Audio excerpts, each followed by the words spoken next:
Hi, everybody. It's Bean, and welcome to an all-new episode of Great Moments in Weed History. I know it was almost 2 weeds ago, but I gotta say, I am still a little bit high from 420. Okay, not literally, but definitely in the sense that I'm just really excited to be done with winter and moving officially into cannabis cultivation season. Get those victory gardens planted. Everybody, flower to the people. And also, thank you so much to all of you who wrote in with season's greenings for 420 this year. You can email us absolutely anytime. info@greatmomentsinweedhistory.com. Would love to hear from you. Personally, I had an extremely lit high holiday down in Los Angeles this year. Checked out friend of the podcast, Mike Glazer, hosting a show at the legendary Comedy Store. Appeared on friend of the podcast, John Gabrus's annual Mega Sesh live stream, which you can check out on his High and Mighty podcast feed. And then I raced across town just in time to host a weed trivia contest with our friends at Green Street. But that, my friends, was not the topper, because just a few days after 420, I was invited to the Lagunitas Brewery, where I got to meet a quorum of the one and only Waldos. Now, as Great Moments in Weed History listeners already know, back in 1971, a legendary 5-person weed crew called the Waldos gave birth to the global 420 phenomenon when they set 4:20 p.m. as their official time of departure for an after-school safari in search of a clandestine weed patch hidden way out in the wilds of Northern California. The rest, as they say, is history. If you don't already know this classic cannabis tale, definitely go back in the Great Moments in Weed History archives and check out our episode about the history of 420. It's a wild ride. In the meantime, I gotta say that seshing with the Waldos was an all-time highlight for yours truly. I also got to sample the Lagunitas Waldos Special Ale and to be among the very first to sip on a new Still Waldos whiskey that the brewery just released in conjunction with their next-door neighbors at Griffo Distillery. Yes, I took a lift home that night from the brewery. Anyway, big shout out to all the kind folks at Lagunitas, which is no doubt the most cannabis-friendly brewery out there. They make their own cannabis drink called Hi-Fi Hops that you can get at finer dispensaries. And Lagunitas has even got an incredible Great Moments in Weed History worthy story that happened right at their brewery. So hopefully we will be able to bring you that tale in its entirety on a future episode of this podcast. This weed, however, we're going global with an episode about the incredible cannabis scene happening right now in Thailand. Our guest is Michelle Loke, a drugs and nightlife journalist who penned the stoner cult classic book Weed. Everything you want to know, but are always too stoned to ask. Michelle writes an excellent and insightful newsletter called Rave New World and throws a party called Weed Rave that you should not miss if it comes to where you live. Michelle has also been spending significant time in Thailand recently, reporting on the weedy free-for-all that first erupted there in June 2022 after the Thai government struck medical marijuana from an official list of narcotics banned for use or distribution, and effectively made cannabis legal for medical and even culinary uses. Ever since, according to Michelle and many other sources, weed is just everywhere in Thailand. Now, that flowering open of Thailand's long-suppressed cannabis culture stands in very stark contrast to what's happening in Singapore, where Michelle was born and raised. Just last week, the government in Singapore executed a 46-year-old man for, quote, abetting the trafficking of more than 1 kilogram of cannabis, that's about 2 pounds. There was absolutely no physical evidence presented in court. The entire case was based on police statements and testimony from others accused of the same crime.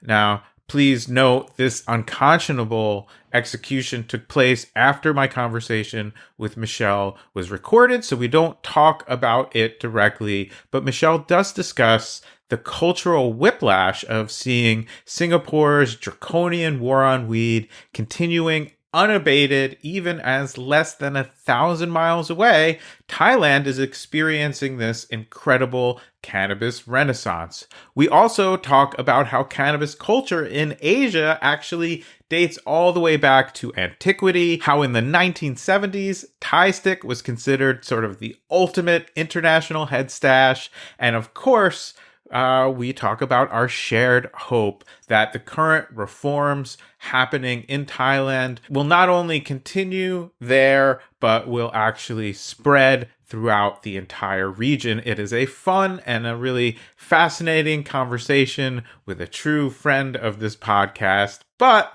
before we get into it, speaking of friends of this podcast, I have to say a huge thank you to everyone who supports Great Moments in Weed History on Patreon. You are the reason we are still here getting high on history. And if you want to join the ranks of those who support this podcast, please, please, please check us out at greatmomentsinweedhistory.com. You can put as little as $1 into the bucket as we digitally pass it around. That will help so much. We're really trying to get to 420 supporters, and we're getting very, very close. You could put 5 on it if you really want to help this community spread our message about cannabis history and culture around the world. And for a little bit more, you can get a signed copy of my book, How to Smoke Pot Properly, mailed direct to where you live. It's all happening at greatmomentsinweedhistory.com. Sign up, and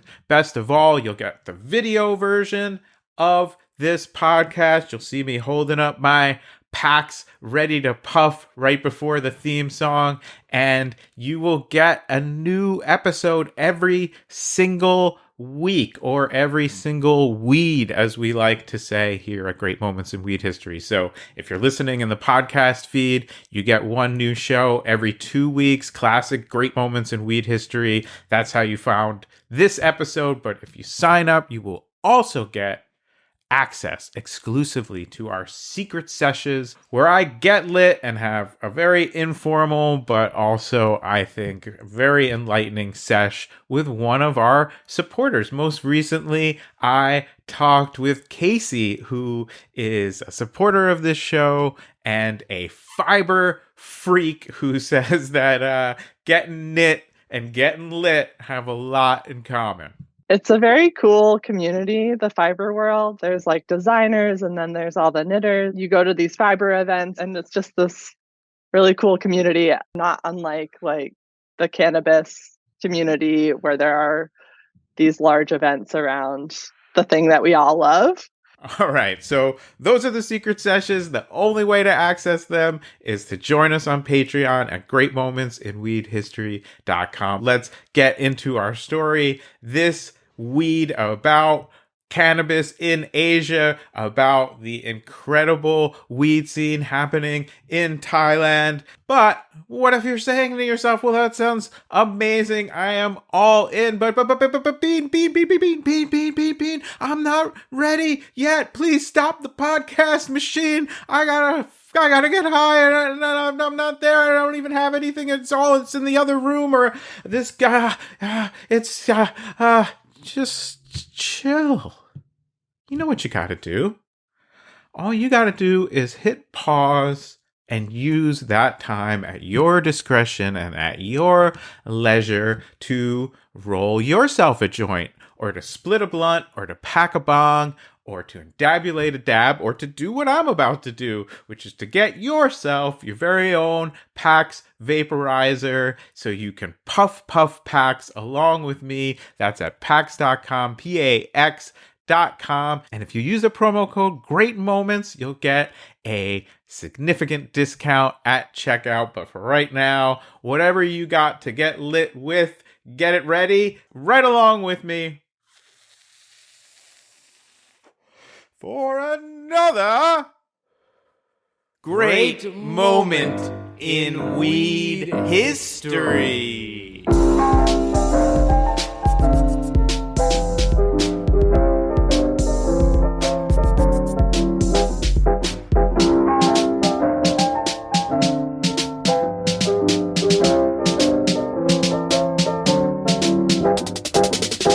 All right, Michelle, welcome to Great Moments in Weed History. So thrilled to be talking with you today. Thank you so much for having me. We're going to let people in on what's going on with cannabis in Thailand. And I thought maybe you could start by kind of giving us a little insight into your own weed journey growing up in Asia and becoming a fellow cannabis and psychedelics reporter, and how you ended up in Thailand more recently. Yeah, for sure. I would love to actually start with my upbringing in Asia because I grew up in Singapore, which is one of the most sort of prohibitionist, draconian drug laws countries in the world. And my first experiences with weed in the region are just like totally tainted with so much fear and paranoia, and just the sense that stoner culture as it existed was such an American pop cultural concept to me. And that's exactly why Thai weed now is so exciting to me, because it never seemed possible when I was a kid growing up in Asia to have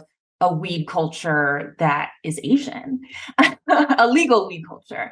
So yeah, I basically moved to New York and started my sort of writing career there as a music journalist. I was covering a lot of nightlife and electronic music culture. So everything from like underground raves to EDM festivals. And through that, I kind of realized that I'd become an accidental drug expert. Just because these cultures are so intertwined. And so when I moved to California to kind of chase the budding cannabis industry post-legalization in 2018, I was really interested in how this, street culture that I'd been a part of for so long was becoming this other corporatized thing. But now I feel like everything comes back full circle, like going back to Asia, reconnecting with my roots, seeing things like cannabis legalization unfolding in a way that is so interesting to juxtapose with what I've witnessed happening in California. Yeah, that's really fascinating. And I think, one of the reasons that I really feel cannabis history is important to understand and to celebrate and to sort of reclaim from often being purposely obscured is when we look at Asia as one example, there's an ancient history of cannabis use that long predates the existence of the United States, never mind the sort of 1960s weed culture, counterculture that we often associate with, quote unquote, the early days of weed. And yet, having grown up there, it seems like you were in an environment where that was denied and suppressed, and you were subjugated to a lot of propaganda about, not subjugated, exposed. Yes, subjugated. I think subjugated. Yeah, absolutely. I think that we, growing up in Prohibition, have a historical amnesia. And it's especially wounding when it's about your own cultural heritage. Like, I consider Southeast Asia to be my cultural heritage, not just Singapore, because all these countries are so interconnected. Weed has such a long history in Asia. It's indigenous to this land, and its use goes back to the cultural roots of many Asian tribes. It felt like a revelation, and it felt like I'd been cheated of my own history. On the flip side, the hope is certainly that by having Thailand, and we'll get to the present, of course, make these strides and make this big pushback against prohibition, that can be an example regionally. One thing I found interesting looking into the history of cannabis in Thailand is a connection to India, and actually the word ganja being used in Thailand, and that leading linguists and cultural historians to think that may have been how the word arrived there. I think it's really interesting how we are trying to trace the beginnings of cannabis through both linguistic terms, just sort of finding the etymology of the word ganja being shared across both Thailand and India. But also, there are all of these studies being done on a sort of genomic level, trying to trace back the earliest land races and whether they came from the Middle East, which is sort of the popular belief, or if it came from Asia. Yeah, like the predominant theory right now seems to be that it came from India, that it was used indigenously, that it was pretty much just like seen as a normal crop, like a medicinal crop that people grew in their gardens and their villages for centuries. It really only started to become regulated in the 1920s with the Opium War. America really wanted to pressure its global partners to crack down on the cannabis and hemp trade because they saw it as being related to its interest in ending the opium trade. So up until then, like there were literally no laws around cannabis in Thailand. Cannabis really did start to suffer a lot of reputational damage because of, I think, miseducation and the sort of linkage between cannabis and meth, which became a huge problem in the region. But even before that, I think there was already an underground really thriving culture of Thai cannabis being grown outdoors in really ideal conditions. If you go to Thailand now, you can see that a lot of their outdoor strains are still like magnificent. In the sort of 60s, a lot of hippies started coming on the hippie trail to areas in Southeast Asia and taking these Thai sticks is what they called them, right? Which were basically like fully grown flower that was kind of like skewered with bamboo sticks and wrapped with cannabis leaves. And it was such a cool local tradition that became imported as like a luxury item in the West by both hippies and soldiers. There's so much lore around Thai sticks that they were so highly prized that people were selling them for more than the price of a Cuban cigar, that it was like the best weed that anyone had ever seen on that side of the world, etc. But yeah, at the same time, I think like back home in Thailand, as the drug war was sort of ratcheting up, as meth was kind of like gaining a foothold, yeah, people started to see cannabis as sort of it's in the shadow of meth. And so in the 2000s, the early 2000s, Thailand had a huge drug crackdown. They started arresting people sort of indiscriminately. There were a lot of killings of like so-called drug dealers, similar to what's happening in the Philippines. For the most of the 2010s, cannabis was still highly regulated, which is why it's honestly such a mind fuck what's going on now. Like I remember going to Thailand in like 2015, partying in Bangkok and people telling me like, do not carry any cannabis with you. Like even a joint, you could get stopped by the cops at like a traffic light and be put in jail for days and you'd just disappear. It's like not worth it. So, I mean, it was such an intense culture of fear, even in 2015. But in 2018, they decided to legalize medical marijuana. And that's kind of when the floodgates started opening. Yeah, absolutely. Well, I do want to go back to talk about the Thai stick era for a minute, one, because it's a fun era and a very interesting and unique cannabis iteration, shall we say. But also just to co-sign that idea that this was very, very prized cannabis of the era. And just through different interviews that I've done over the years, I can remember talking to somebody who was a soldier, a U.S. soldier in the war in Vietnam, and was, very disinterested and oppositional to being there to fight in combat, but very excited about accessing cannabis and selling it to other soldiers and eventually smuggling some home.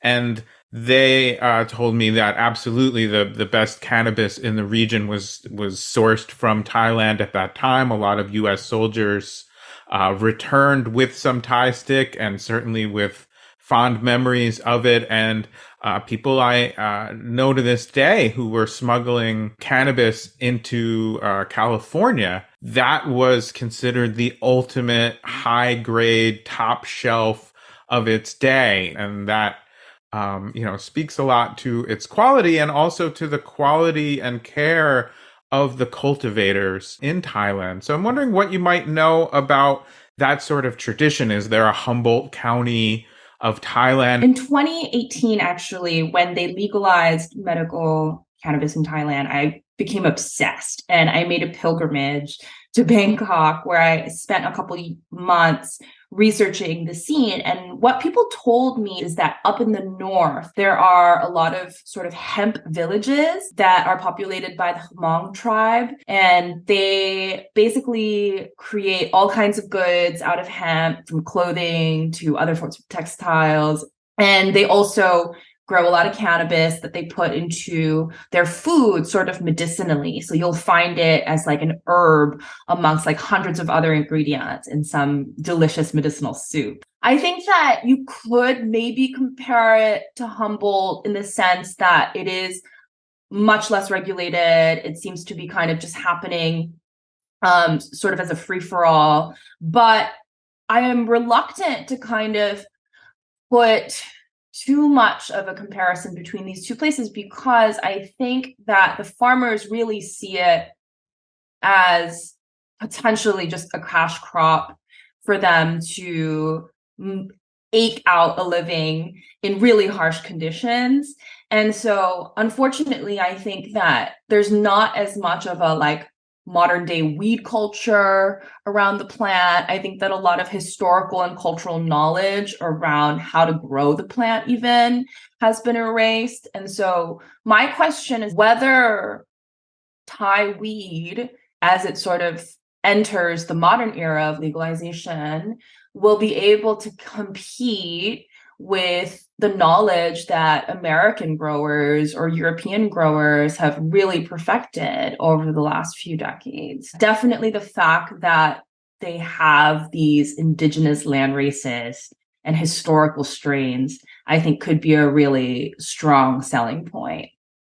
Yeah, that's amazing. So, we enter this period, as you described it, of an extremely intense drug war, and there was this was a period when the Thai police were seemingly authorized by the government to execute people on site in the street. This was a common occurrence at the era. So that level of intensity of a drug war, politically and socially, how did it go from that to the initial medical decriminalization and now this sort of all-out decriminalization? What were the political and social factors that led to that change? Yeah, well, it's fascinating because it's kind of similar to America, where the failures of the drug war sort of led politicians to realize, like, okay, our prison populations are completely out of control because we're locking up every single person for using, much less dealing. And so now we just have overstuffed system that can't keep up. And, what if we tried legalizing just for medical use? That was really the party line in the beginning, just for hospitals to be able to use it. And I think the fact that it really does have roots in Thai culture helped, because they were never, ever actually able to stamp it out. Like, even despite such intense paranoia and fear, it wasn't like Singapore, where you really don't find cannabis on the streets that much. Like, even in Bangkok, like such a cosmopolitan city and stuff, like so many people were just proud to be stoners, out and about, like growing their own weed at home. Like, I would say that average Thai people are just like, they accept cannabis as part of their culture. So I think legalizing it was a little easier for Thailand compared to some other Asian countries. The initial party line was very, very focused on medical only. The government, they actually created their own strain. I mean, they're the first country to create their own strain for medical testing only. And I remember meeting with the ex-UN head of narcotics control, and he was so adamant that it would never reach the streets.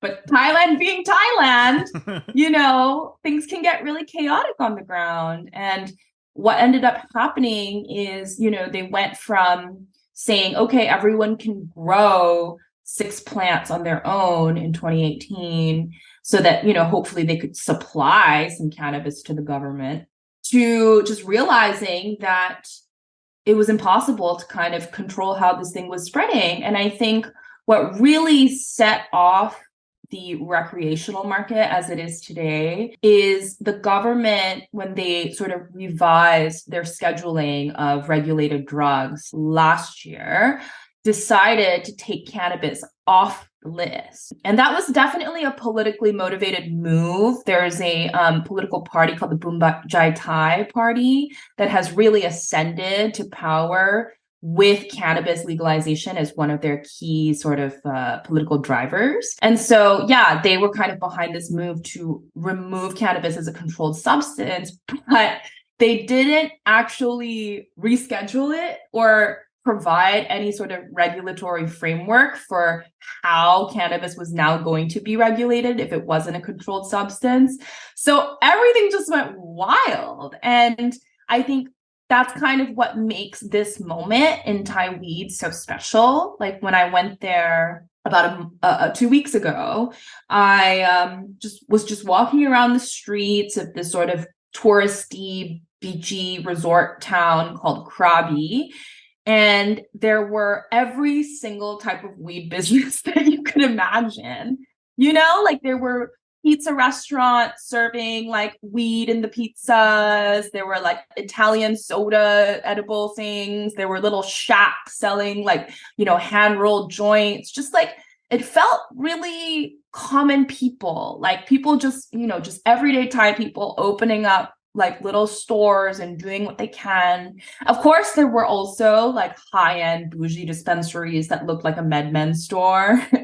But I think that this sort of like chaotic free-for-all, like really populist bent to it isn't going to last forever, but that's what's happening now. Yeah, it really gets, it seems like it's a gray market moment. And yes. And California went through that same process and had some of the same feel of what you're describing, because when it's an illicit market, when every single plant by definition is criminalized and every single person using cannabis or growing cannabis is criminalized, no matter the reason or the amount, that creates a culture of resistance, and an underground also is an awful and terrible, oppressive, and in this country and many other places, racist system of social control. And by the time the authorities that have fought against cannabis for so long get around to regulating it, they treat this plant like it's plutonium. And there's a million regulations. And of course, that creates a system that's very hard for ordinary people without a lot of capital to get involved. But in this gray market era, when not everything is criminalized and there's no real thing saying what is legal. For instance, now to grow cannabis in California, you have to have a license from the government commercially beyond your personal plants. But in, the era from when Prop 215 in 1996 was passed, the first statewide medical cannabis law, it was gray. It was not well defined who could grow and how much. And so you had this, some people would call it the Wild West or a free for all. I would just say, as you said, a more common sense approach. So it's exciting to hear that that's going on in Thailand now. But yeah, I think ultimately those gray markets don't last forever. But while we're there in that sort of beautiful gray market era, tell me about the cannabis that you found. I know you have plenty of experience with California cannabis to compare it to in terms of quality, in terms of price, variety. Did you see different kinds of strains? How is it being offered in one big jar that they weigh out, or is there a lot of branding? How is all of that working out on the ground right now? One of the first places that I actually stopped at to talk to the people working there was this little sort of shack by the side of the street called Sativa Cafe.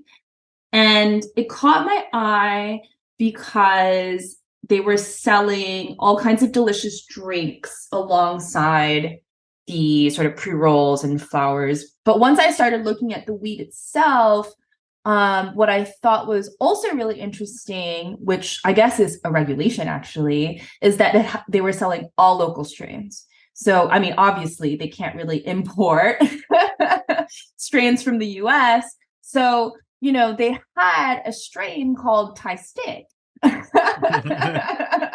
And it wasn't the sort of preparation method that we discussed. It was actually just a strain that has taken that name. And these are mostly outdoor strains that they were selling. So, it wasn't like the dankest nug that I've ever seen, but it still smelled pretty good. And the prices I thought were surprising. I guess maybe I just assumed because it's Asia that everything would be cheaper. But the prices came out to about $15 a gram, I think. So pretty much on par with California, if not more expensive. But the owner of this shop, I thought, was really, really sort of emblematic of what's going on right now with the local weed scene. Her name was Apple. She was sort of this sort of hippie-ish woman with like tattoos of flowers across her chest and a really sweet smile. And as soon as she heard that I was a writer, she was like, okay, well, let's get into it. Let me tell you the real problem, which is that American companies or cookies are going to come in really soon and they are going to take over the market. She was such an advocate for like local Thai weed culture. And she kept saying, you can find some of the best strains in the world in America and Europe.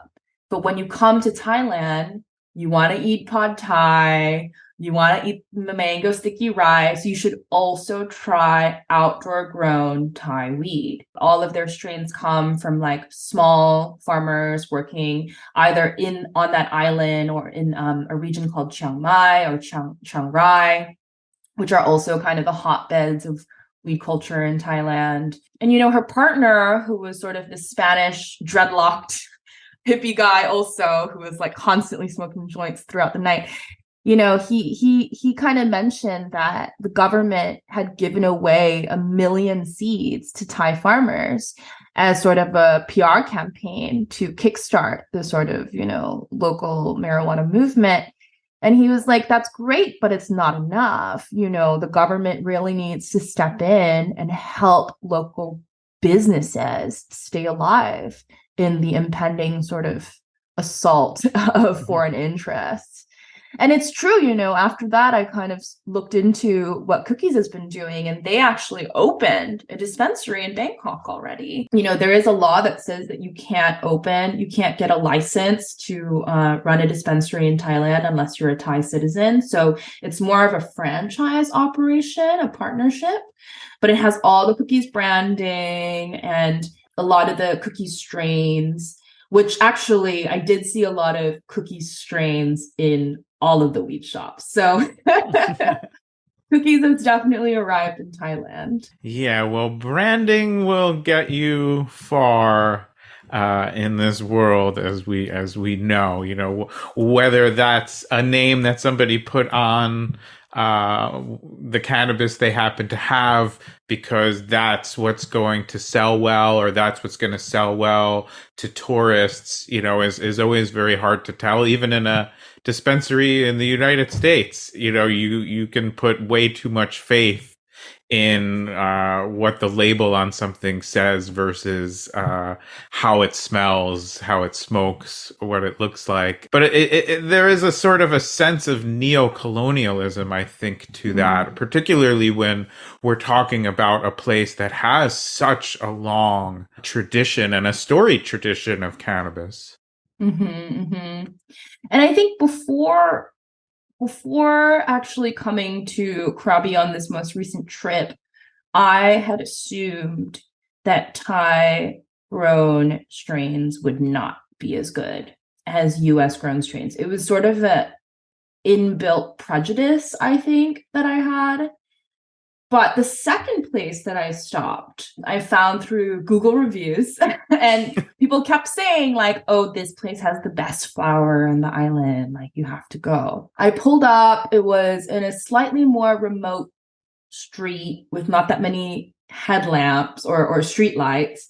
But as soon as I found it, it was like finding an oasis in all of this darkness. It was just like a table that these two younger kids, probably in their 20s or early 30s, had kind of set up outside of their tattoo parlor. They had all of these jars full of just like beautiful, crystalline, super dank, like delicious looking nugs. And, you know, I kind of had a flashback to 2 summers ago when I was partying in Singapore, and, you know, some kids were smoking weed. I don't even know if I'm allowed to talk about this. It's so taboo to talk about people doing drugs in Singapore, but I'm not going to name any names. But basically, you know, I kind of came up to them and I was like, what is this weed you're smoking? It smells really good. And they were like, yeah, this is from Thailand. And that actually was the first moment where I started realizing, oh, interesting. Thailand is producing really good weed, and people are now getting Thai weed as a status symbol, or like, you know, like a big stoner energy kind of symbol, instead of saying, oh, I'm smoking Cali weed. So, you know, I think Thailand does have a chance actually of rivaling what's going on in the rest of the world. But they have so many structural things to kind of figure out before we can even start talking about global trade, which seems so far away. It certainly seems like, you know, cannabis is pretty easy to find, if almost hard to avoid at this point, at least seeing it and encountering it. Mm-hmm. I'm hearing about drinks. I'm hearing about edibles. Are you allowed to light up a joint at these places? Do they have what we would call on-site consumption as part of these shops and places where you can access cannabis? Technically, actually, the government did step in and put in some regulations in place, including that you cannot smoke in public and you cannot sell it to minors or pregnant women. But the reality on the streets, of course, is very different. And this second store that I went to, called Weed Shop Boys, they had like a whole lounge area where you could sit and chill and sort of be on the street with the rest of, you know, the bustling night markets and smoke a joint, which was really beautiful. It fits so well into Thailand's like nighttime street culture in a way that felt kind of new. But it was surprising, you know, like I thought I would smell weed everywhere that I went because, like you said, it literally was on every single street corner. But I felt still that not that many tourists were indulging, at least publicly, like on the street. I'm sure that many were taking it onto the beaches and smoking it with their friends and stuff. But, you know, it's in a funny position right now where I don't think tons of weed tourists have come to Thailand yet. And the average, you know, sunburnt European tourist isn't necessarily that excited by a rinky-dink weed shop on the side of the street. And in the places where you did see people consuming, did you see people who at least seemed to be from Thailand, tourists, a mix? Again, you know, I had so many misconceptions. I thought going into it that it would be mostly tourists.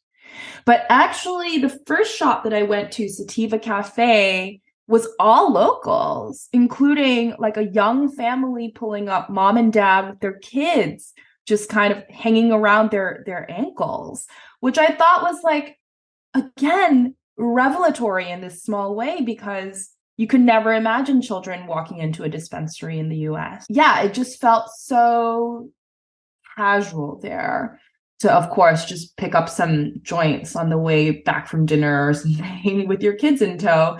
And yeah, I think because that store really focused on local strain, sort of local delicacy. She showed me this other thing that was like keef wrapped in sugar leaves that she said is like a Ooh. Thai delicacy. Oh, that I sounds, yeah, know. that sounds really good. And she was like, yeah, this is what real Thai people smoke. And you're not going to find this in the bougie dispensaries.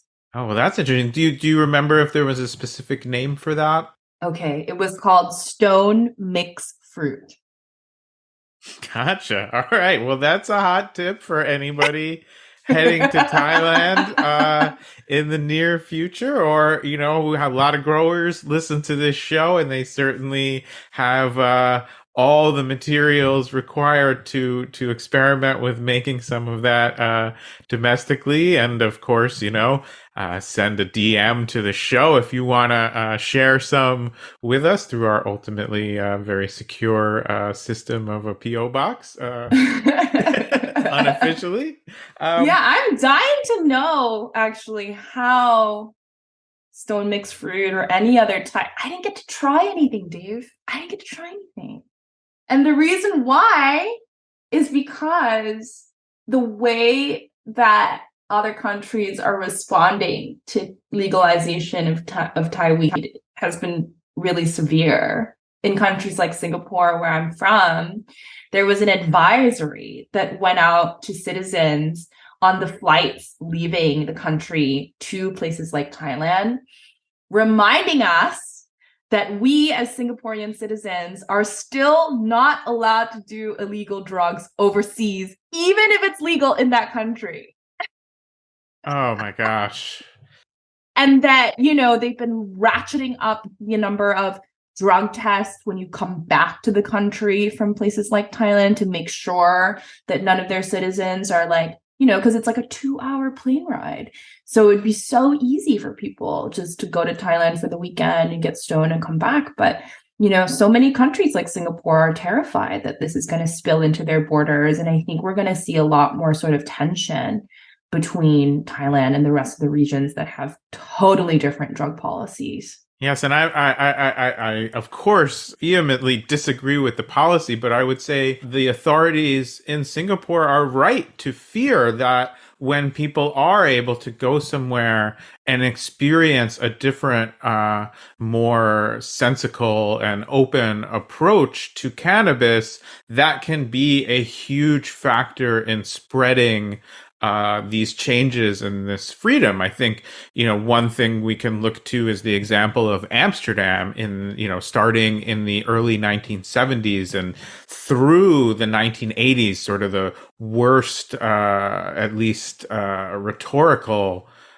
drug war in the United States, the Just Say No era, the Reagan Bush years. Amsterdam was this place that people from all over the world could travel and not just theoretically know that the laws against cannabis are oppressive and racist and misguided and ultimately counterproductive and really horrific, particularly if you need it for medicine, but also that they could experience another world of above board cannabis consumption and distribution. And that had a huge role in changing people's opinions and having people go back to the places that they lived in to advocate for the same kind of change. Certainly, Singapore does not seem to be on the verge of embracing this kind of change, but do you see that effect starting to happen anywhere else in Asia? South Korea, incidentally, legalized medical marijuana in 2018. They actually did it before Thailand, but they have much more intense regulations around it. It's nothing like Thailand.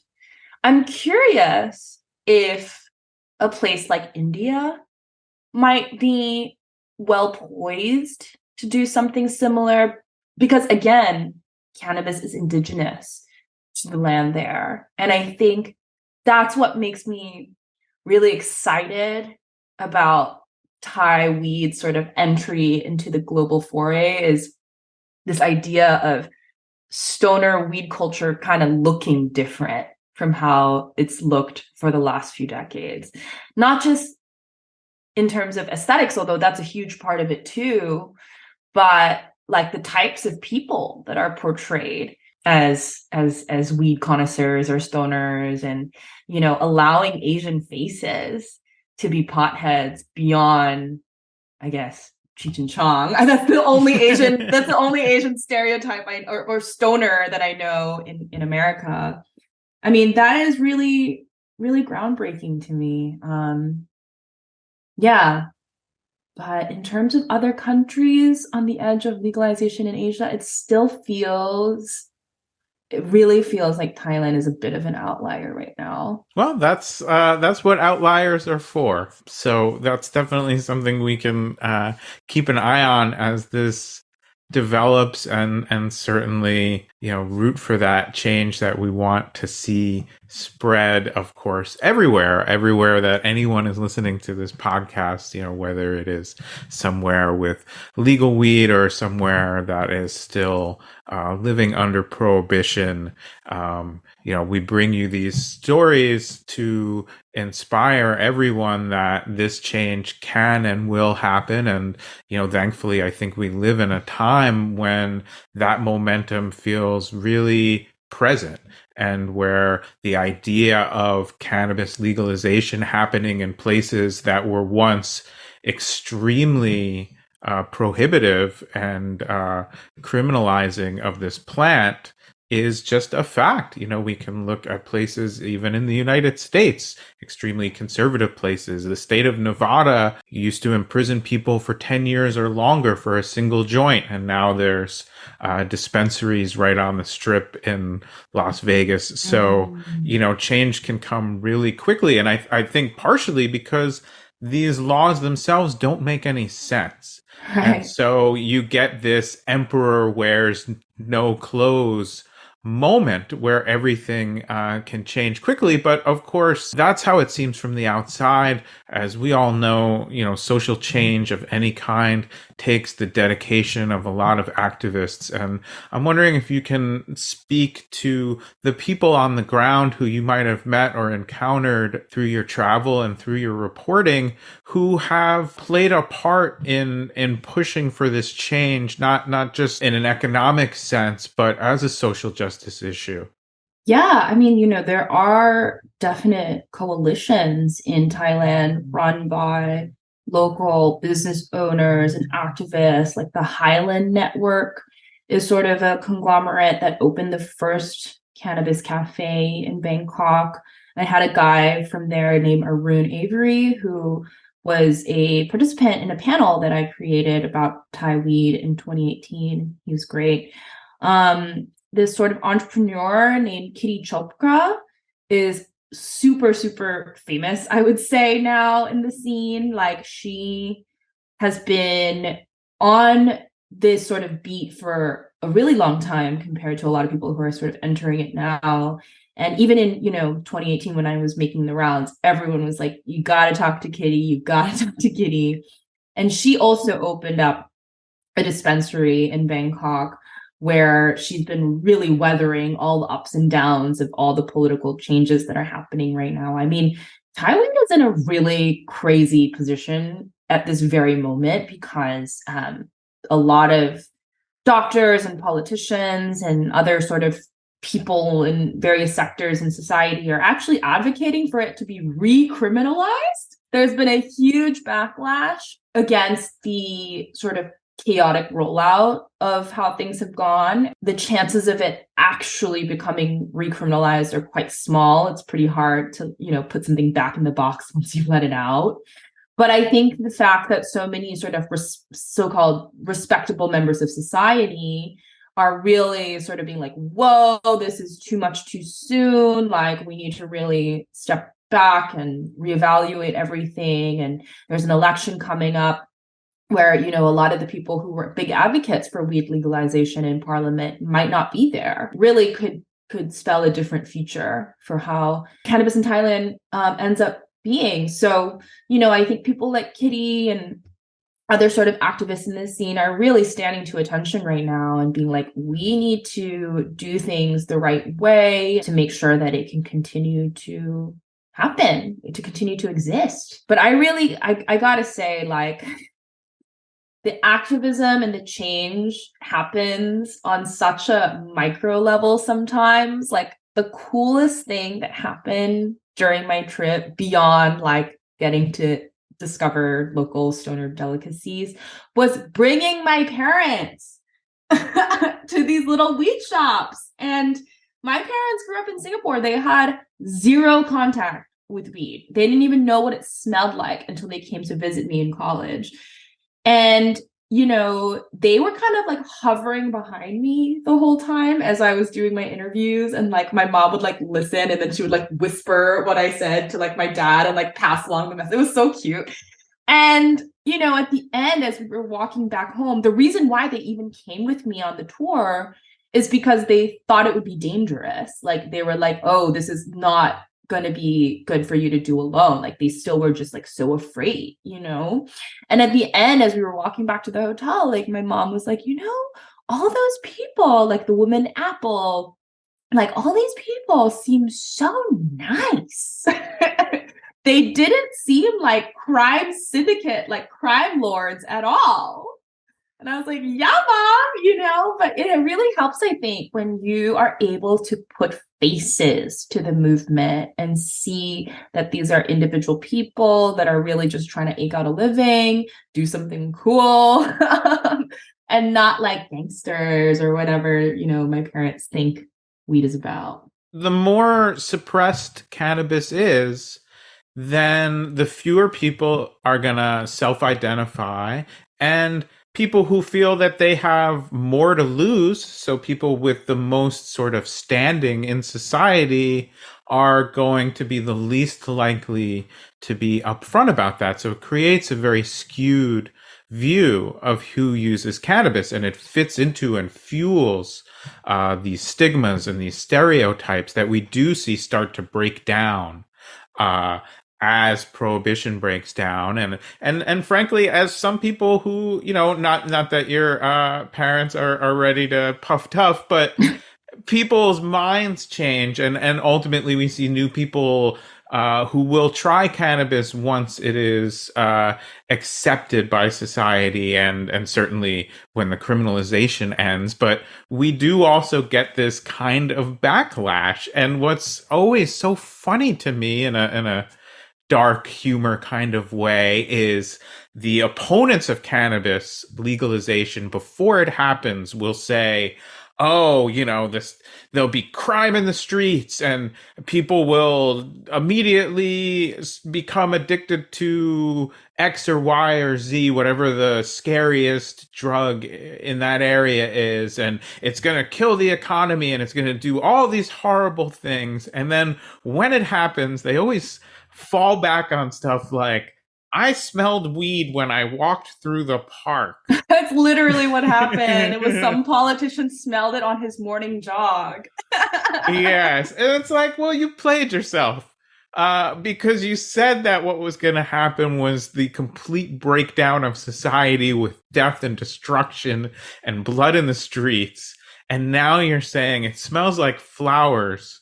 And I don't know how to explain to my children that they are smelling weed, you know, when there are obviously anywhere on the earth such much more pressing matters to worry about. And so I do hope, you know, that the election that you referenced is going to be on May 7th in Thailand. And yeah, it's not an overstatement from what I've read and seen that the future of legalization there could be at stake. And so the real question facing voters in Thailand is going to be, do we move forward and try to create a system that allows access to cannabis, that supports local growers and communities, that embraces the medicinal value of this plant, that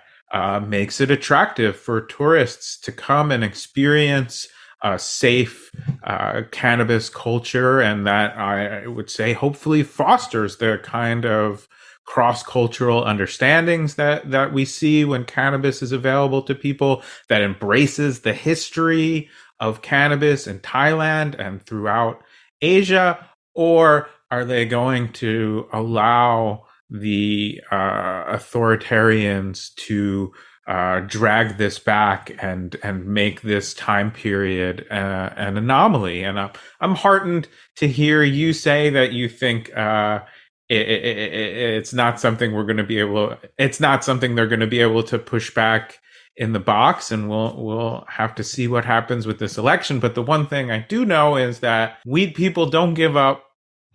Weed people don't stop smoking weed. The history of cannabis prohibition is that it does not work, and so I hope that's will be reflected in the election results.